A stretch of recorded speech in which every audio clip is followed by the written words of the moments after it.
ओम गणपते नमः। आप सभी का आपके अपने चैनल हिंदी स्टोरी बुक पर बहुत बहुत स्वागत है।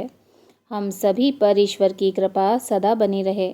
आज इस वीडियो में हम चातुर्मास महात्म्य का रसपान करेंगे। प्रेम से बोलिए भगवान श्री हरि विष्णु जी की जय। ओम नमो भगवते वासुदेवाय नमः।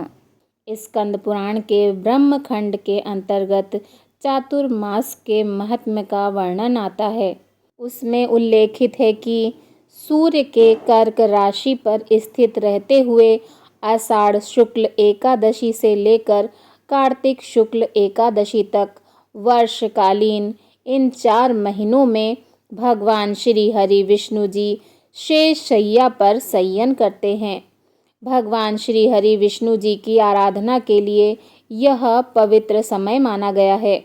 सब तीर्थ, देव स्थान, दान और पुण्य चातुर्मास आने पर भगवान श्री हरि विष्णु जी की शरण लेकर स्थित होते हैं।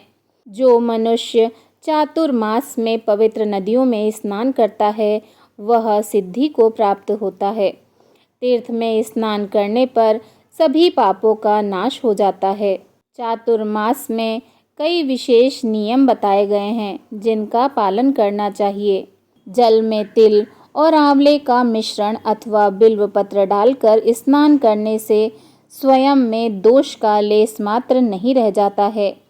जल में बिल्व पत्र डालकर ओम नमः शिवाय का 4 से 5 बार उच्चारण करके स्नान करने से विशेष लाभ और वायु प्रकोप दूर होता है और स्वास्थ्य की रक्षा होती है। चातुर्मास में भगवान श्री हरि नारायण जल में शयन करते हैं, अतः जल में भगवान श्री हरि विष्णु जी का अंश व्याप्त रहता है। इसीलिए उस तेज युक्त जल का स्नान समस्त तीर्थों से अधिक फलदायक होता है। ग्रहण के सिवाय के दिनों में संध्या काल और रात को स्नान नहीं करना चाहिए। गर्म जल से भी स्नान नहीं करना चाहिए। चातुर्मास सब गुणों से युक्त उत्कृष्ट समय है। उसमें श्रद्धा पूर्वक धर्म का अनुष्ठान करना चाहिए। अगर मनुष्य चातुर्मास में भक्ति पूर्वक योग के अभ्यास में तत्पर नहीं होता है तो निसंदेह उसके हाथ से मानो अमृत गिर गया। बुद्धि और मन मनुष्य को सदैव मन को संयम में रखकर पुरातन ज्ञान की प्राप्ति करनी चाहिए। चातुर्मास में पर द्रव्य का अपहरण और पर स्त्री गमन आदि कर्म सब मनुष्य के लिए वर्जित हैं। चातुर्मास में जीवों पर दया तथा अन्न जल व गायों का दान, रोज वेद पाठ और हवन ये सब महान पुण्य फल देने वाले हैं।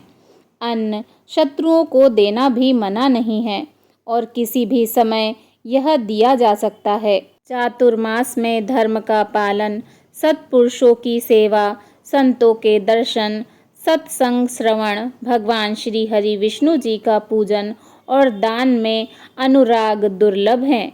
जो भगवान की प्रीति के लिए श्रद्धा पूर्वक प्रिय वस्तु और भोग का त्याग करता है वह अनंत फल को प्राप्त करता है। चातुर्मास में धातु के पात्रों का त्याग करके पलाश के पत्तों पर भोजन करने से ब्रह्म भाव प्राप्त होता है। चातुर्मास में तांबे के पात्र भी त्याज्य हैं। चातुर्मास में काला और नीला वस्त्र पहनना हानिकारक है। चातुर्मास में हजामत नहीं बनवानी चाहिए, अर्थात केश नहीं कटवाना चाहिए, दाढ़ी मूछ नहीं बनवानी चाहिए। अगर मनुष्य इनका त्याग कर दे तो तीनों तापों से रहित हो जाता है। इन 4 महीनों में भूमि पर शयन, ब्रह्मचर्य का पालन, उत्तम व्रत अत्यंत फलदायी होता है। पत्तल में भोजन, उपवास, मौन, जप, ध्यान, दान पुण्य आदि विशेष लाभप्रद होते हैं। चातुर्मास में पर निंदा करना और सुनना दोनों का त्याग कर देना चाहिए। पर निंदा महापापम अर्थात दूसरे की निंदा करना महापाप है।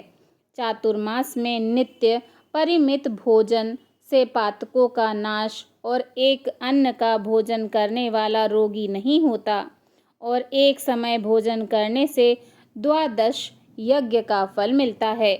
चातुर्मास में केवल दूध अथवा फल खाकर जो मनुष्य रहता है उसके सहस्त्र पाप नष्ट हो जाते हैं, और जो केवल जल पीकर रहता है उसे रोज रोज अश्वमेघ यज्ञ का फल प्राप्त होता है। 15 दिनों में संपूर्ण उपवास शरीर के दोष जला देता है और 14 दिनों के भोजन को ओज में बदल देता है। इसीलिए एकादशी के उपवास की महिमा है। वैसे तो गृहस्थ को शुक्ल पक्ष की एकादशी रखनी चाहिए, किंतु चातुर्मास की दोनों पक्षों की एकादशी रखनी चाहिए। चातुर्मास में भगवान श्री हरि विष्णु जी योग निद्रा में शयन करते हैं। इसीलिए 4 मास शादी विवाह और सकाम यज्ञ नहीं होते। ये 4 मास तपस्या करने के होते हैं। प्रेम से बोलिए भगवान श्री हरि विष्णु जी की जय। ओम नमो भगवते वासुदेवाय नमः।